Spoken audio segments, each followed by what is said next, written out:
Today on CityCast Portland, we're talking about the uptick in ticks, according to Multnomah County health officials, and a proposed electricity rate hike for data centers. Plus, we're diving into our mailbag to hear from you, our listeners. Joining me today is founder of Stumptown Savings, Bryan M. Vance, and our very own senior producer, Rachel Monahan.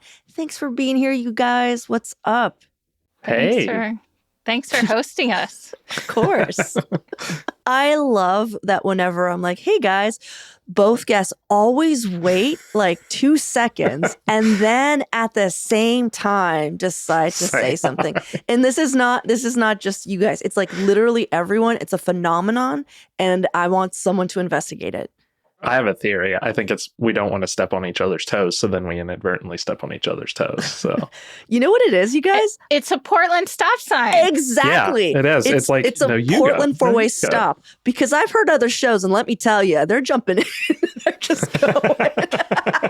It is a Portland four-way stop. That's hilarious. Okay, Rachel, we figured it out. I usually start things off by asking an opening question, and today's is inspired by a Multnomah County health announcement that they've documented a higher than normal number of ticks in our area, specifically at the Powell Butte Nature Park, which I know is a really popular spot for East Portlanders to take their dogs out and run around. So heads up, if you frequent that area, you might want to make sure your dog is up to date on their tick and flea medication, and you yourself might want to deet up and or cover up when hiking through there.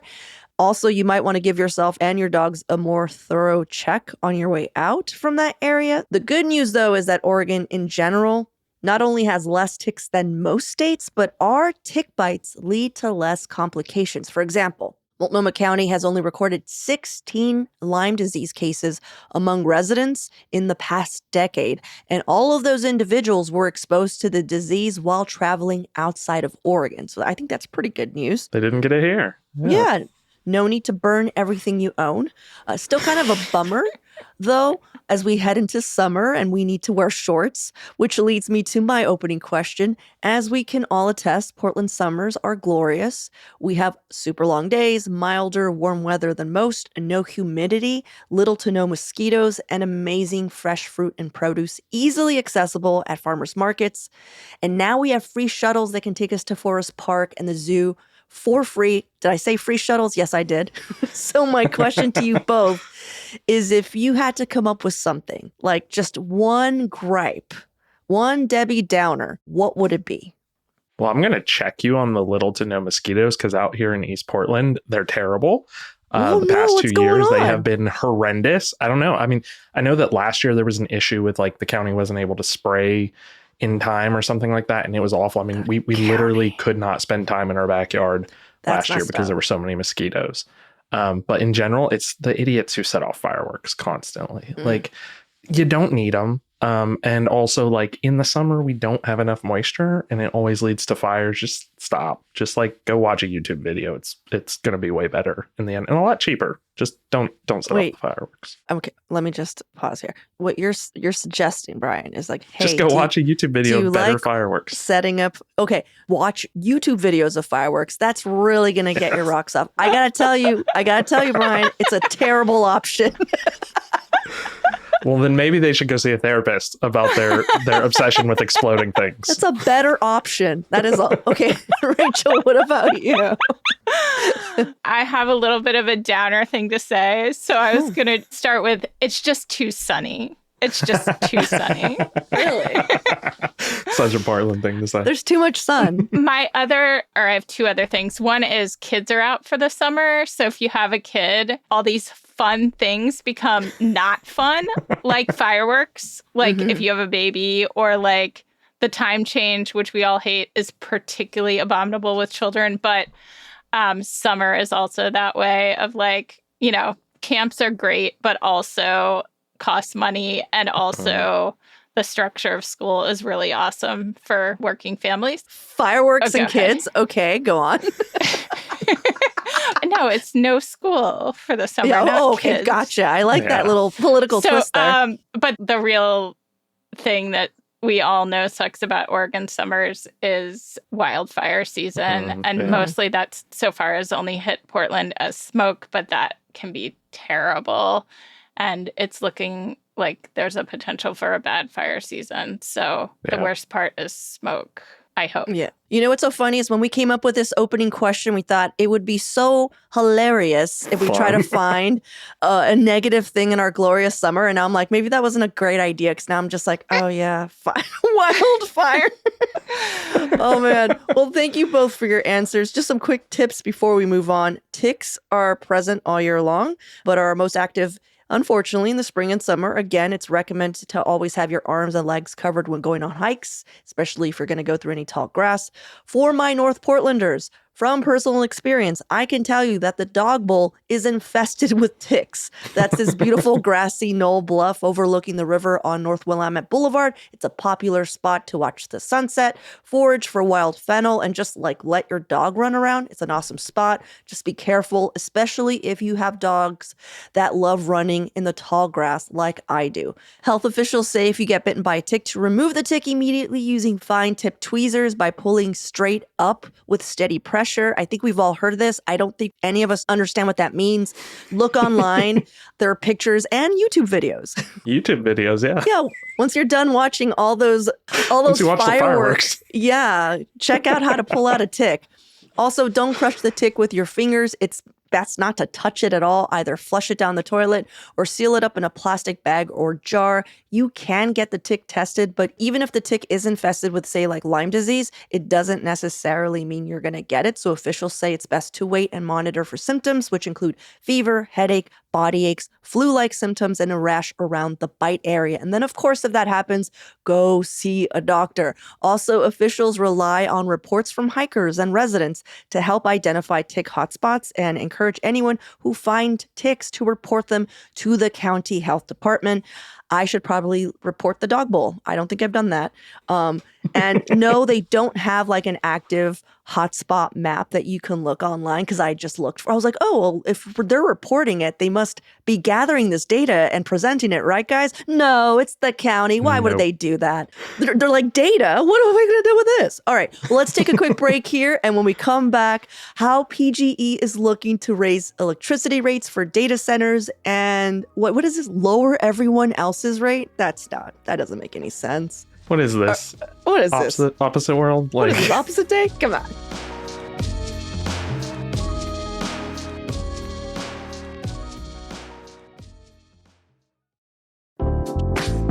A serious injury, catastrophic crash, or wrongful death can change your life in an instant. The legal path forward can be daunting, especially when the responsible party is a powerful entity. That's why having experienced advocates on your side makes all the difference. At D'Amore Law Group, you're not just a number. You're someone with a team of attorneys committed to securing you full justice and working to ensure a safer Oregon for all. Led by veteran attorney Tom D'Amore, the firm has spent more than 30 years standing up to corporations, negligent drivers, and corrupt organizations, conducting thorough investigations, working with leading experts, and taking cases all the way through trial, all at no cost unless they win. Contact D'Amore Law Group at 503-222-6333 or visit d'amorelaw.com for a free consultation. The cases that matter the most are the hardest to win, and that's exactly why they take them. Okay, Bryan. So what is this PGE regulatory proposal all about? It sounds too good to be true. And yeah, it's an interesting one. So this comes from Fox 12 Oregon. So PGE has recently proposed a double-digit rate increase for data centers and cryptocurrency customers. And part of this would also include a slight, and I do mean slight, decrease in rates for residential customers, small business customers, and other types of commercial customers. So you may have missed this because it happened last year, but Oregon actually passed something called the Power Act, the Protecting Oregonians with Energy Responsibility Act, that basically forces utility providers to stop cutting sweetheart deals to energy-intensive data centers. So often data centers strike these really friendly discounts with companies like Pacific Power, PGE, et cetera. It's not unique to Oregon. It happens all over the country. But the thinking is because they're buying so much power, they should be able to negotiate a discount. The problem with that is they use so much power that they are requiring massive upgrades in the system. And to date, the way that power companies have routinely paid for those upgrades is by increasing the rates of residential customers, of small business customers. Yeah. If you live in Portland, you know our electricity has gone way up. Well, now the state is basically saying you can't do that. You have to get these companies to pay their fair share of utility costs. And so PGE is proposing a 29% increase in electricity rates for data center customers. And on the flip side, they're proposing a 1.3% decrease for residential customers. Yes, 1.3%. There it is. With small business customers seeing, around a 4% reduction in rates. Seems like a policy that was put in place is actually going to work. Right. Like they passed legislation and it's having its intended effect here. And also, wow, we must have really been footing the bill for data centers and cryptocurrency companies, which is outrageous. Yeah. Yeah. I mean, to get to that 29% number, there had to have been some drastic. Yeah. Well, yeah. I think a 1.3 decrease for residential customers is a good start, obviously, but not Right. enough, especially since PGE residential utility bills have surged over 60% since 2020. Mm-hmm. I mean, just this March, the Oregon Public Utility Commission, or do they go by OPUC, by the way? Can I say OPUC? I really hope they don't go by OPUC, but I think you can. So anyhow, No one's stopping OPUC. you. Thank you. OPUC approved a PGE rate increase of 5% for Oregon customers alone this past March. So I'm glad data centers are paying more, and we might see just above a 1% decrease, but we could stand to pay maybe, 5% less just to start there. So I don't know. It's great. I'm so glad. This is awesome. OPUC, way to go.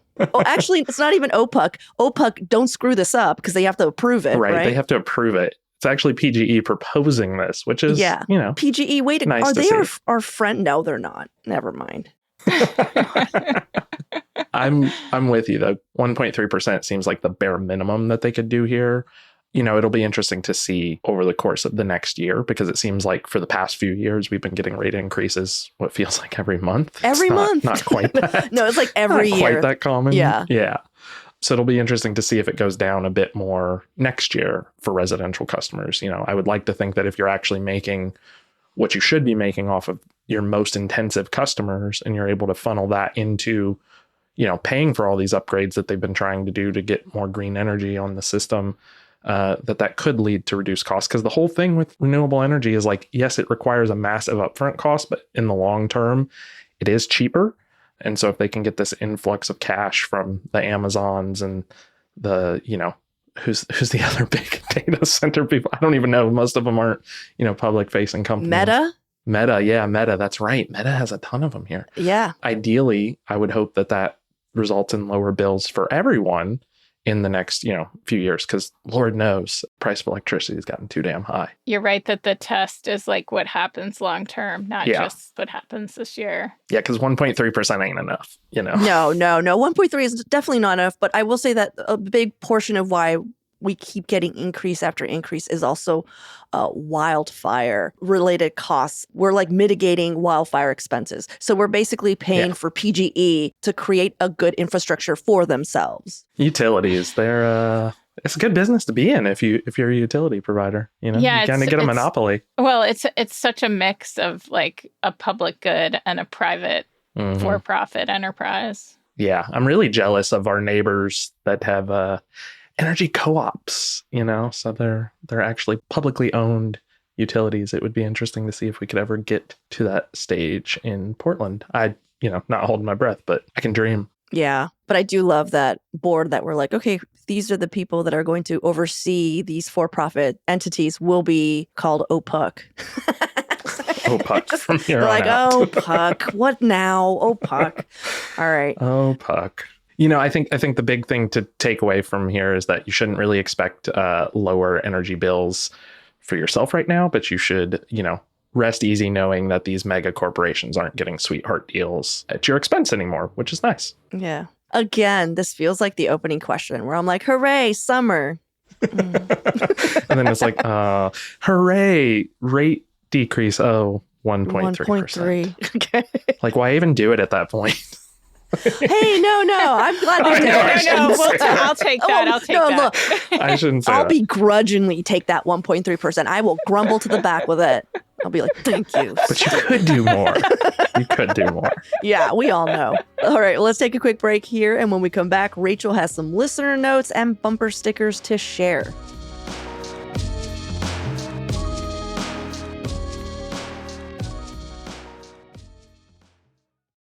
All right, Rachel, I know that you've brought us some hand-picked, organic, gluten-free Free range. mailbag. Yes. It's always one of my favorite parts of working for CityCast is hearing from our audience. So I have a few things. And also, as you mentioned, bumper stickers. Let's see. So on Monday's show, we talked about TriMet cuts. I also ran a piece in the newsletter on that.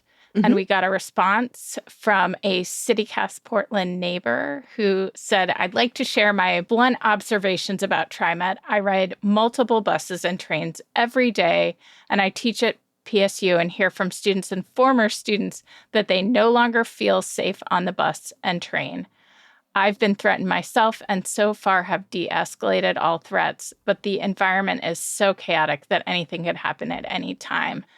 They go on to describe the chaotic situation, which is like negotiating a path through rough-looking folks, often with huge plastic bags of cans or other possessions, sometimes with unmuzzled pit bulls or German shepherds, and at least once a week past someone in general loud anger, often dissociated, untethered to reality. While most of us pay our fare, there are about a third of folks I see on board who don't pay, don't show a transfer, and just grab a seat. If TriMet were serious about increasing ridership, they would be serious about controlling who boards and who cannot. And they go on to make, specific suggestions, but particularly enforcing that people need to pay their fare as they get on. I have lived in Portland since 2000 and love this town. I am so sad to learn of the cuts to TriMet, cuts that will make our city less livable, dirtier, and more clogged with traffic, and will deny transport to many of us who use it every day. Please, TriMet, wake up. Your customer base can grow back, but not without significant reform. I thought that was a notable note and so depressing in so many ways, the state of our city that we're seeing these cuts to public transportation. Bryan, what do you think of that note? I'm curious. I feel like you and I went through similar emotions, and I'm just curious if I'm assuming so. Yeah, so I don't want to negate their feelings of being unsafe. I personally have never experienced that, but I've definitely heard from plenty of Portlanders that riding TriMet can be incredibly scary at times. And I know that a lot of it has to do with which parts of the city you're in. I'd imagine particularly going through downtown, there are certain areas where maybe that's more of an issue. So I'm not negating that. It was the comment about unmuzzled pit bulls and German shepherds that really irked me because what does the breed have to do with it at all? Also, pit bulls are not, I'm so tired of this misinformation that's out there. Pit bulls are not more dangerous than other breeds. You are more likely to get bit by a Chihuahua than you are by a pit bull. And also, pit bull is not actually a breed. So that's another thing that really irks me. It's not a breed. This is not what we were. There are tons of breeds. Don't bash those. But I do think that they had something that was really interesting. TriMet in general is fare enforcement is just very lackadaisical. The fact that you can just walk onto a Max train without ever having to show anything. There's no gates. There's nothing. The fact is they don't have enough money. They have to cut something. They do have to do that. It's not entirely their fault that they don't have enough money. Part of this is the state's not funding it. We don't have enough tax revenue coming in to fund it. But there are small things they could do, better enforce fares that this reader was talking about. And I think there are different ways they can do that would maybe give them a little bit more revenue, because the fact is it takes money to run transit. If we're not going to fund it through taxes, we have to fund it through fares. So maybe take fare enforcement a little bit more seriously. By the way, guys, Bryan does happen to have 2 pity mixes. I have 2 pit mixes. So Yeah. just know where that's really coming pisses from. me off. I was actually grimacing more at the thought of TriMet somehow, I guess, restricting who takes public transit because the word public is in the name. It's public transit. So clearly we don't want someone who's having a manic or a schizophrenic episode walking onto the bus. Something should happen. They should figure that out. I totally also get about having a ton of like bags or whatever. Like there's probably better ways to situate said bags. And some people are just afraid of dogs. And like, that's also like, there shouldn't be big dogs on the bus. I don't think they're allowed. There probably shouldn't be dogs, period, on the bus unless they're service animals, in all honesty. Yeah, I think, to me, I'm just like, what I'm hearing is that TriMet bus drivers already have a tough job, and the last thing they want to do is get into an argument with somebody who already looks like they're on the verge of something, and they're just like, whatever. So I hear her frustration, but I also don't think that the route to that is restricting who gets on the bus. It's really just enforcing the rules. Like, TriMet already has rules and they're just not enforcing them. That's what needs to happen. But like actually saying, well, you can come on the bus, but you can't come on the bus feels a little like, oh, okay, now we're getting into weird territory. But I hear the concerns and I hear the gripes. I cut out some of this email. It was quite long, but they did suggest more safety officers rather than enforcement by the drivers to be fair to this emailer. And I really appreciate this note from Tom H. I think you're onto something. Thank you for sparking this lively conversation. Yeah. Before we get to bumper stickers, a quick note on our strawberry episode where we taste tested Oregon varieties of strawberries. Mm-hmm. This listener says, the reason I'm reaching out is because of a comment Claudia made. She mentioned that her parents worked really hard so she didn't have to pick strawberries. I laughed out loud because this is what I say when someone suggests camping. My parents worked really hard so I didn't have to sleep on the floor. When my kids host their friends for sleepovers, they get to sleep on air mattress. And we're talking the Cadillac of blow-up beds. This is from Susie, who also, says they enjoyed the episode and they hope we have many delicious strawberry shortcakes in the near future. Yay. Oh my God. Strawberry shortcakes. I really thought someone was coming for you. Oh, that happens all the time. But sometimes, unfortunately, FYI, guys, if you want to come for me, you have to make it short. It's just like one of those things where I'm like, oh man, I wish we could say this, but this is so long. So yeah, shorter, better. All right. Well, I understand you've also brought us some bumper stickers. Yes. You all know that we have been collecting our favorite bumper stickers. I've been running them in the newsletter as well. And we have a few up on Instagram where we are CityCast PDX. So one of my favorites was one car that had 3 bumper stickers. Bigfoot doesn't believe in you either. The hottest people clenched their jaws the hardest, and fueled by Diet Coke and thoughts of revenge. And I can't decide if I want this person to be my best friend or if I met them, I would run away. But I'm really curious about who has this on their car. Best friend already. That was like the easiest best friend for me. I was like, oh my God, BFF.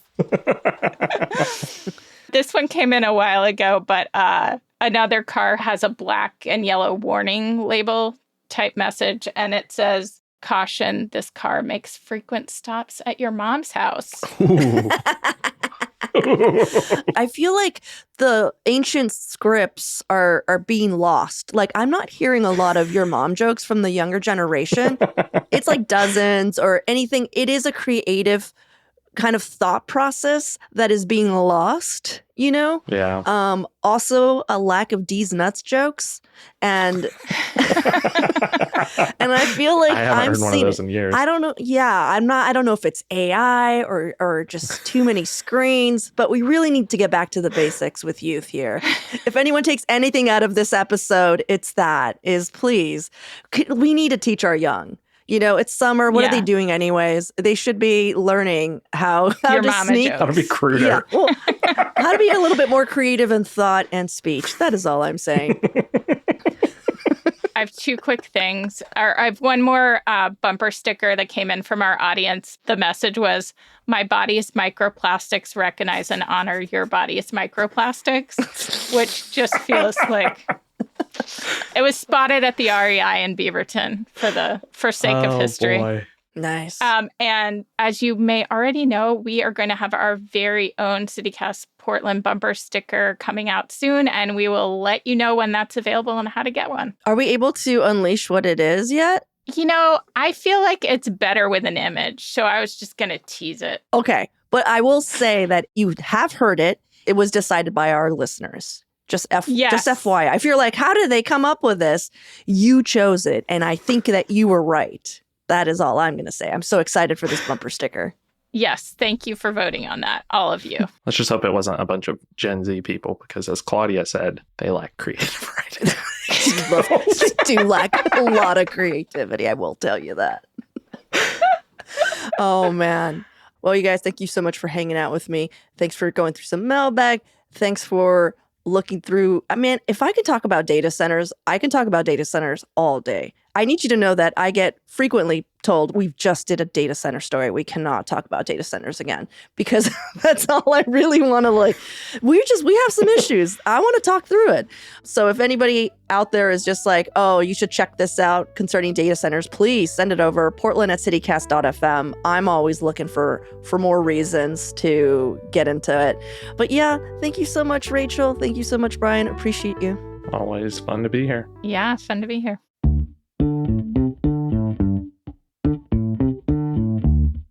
That's all for today here on CityCast Portland. Thank you so much for listening. If you enjoyed the show, please share it with a friend, rate it, leave us an amazing review, and don't forget you can support the show and get great perks by becoming a CityCast Portland neighbor. So just visit membership.citycast.fm. We'll be back tomorrow morning with more from around the city.